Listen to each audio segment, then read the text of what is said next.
Copying all the blocks in WordPress can save you time when you need to duplicate content or transfer elements between pages. WordPress uses a block editor, which allows easy duplication of individual blocks. However, copying all blocks on a page requires a few steps. Here's how you can do it. Log into WordPress. Access the dashboard. Go to your WordPress admin dashboard. Navigate to Pages. From the sidebar, click Pages, All Pages, and select the page with the blocks you want to copy.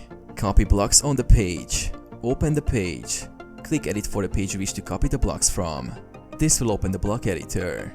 Select all blocks. Manually select each block you want to copy, one at a time. To select a block, click on the block and press Ctrl+C or Command+C. For faster copying, use block navigation to view and select blocks quickly. Paste blocks to another page. Open another page.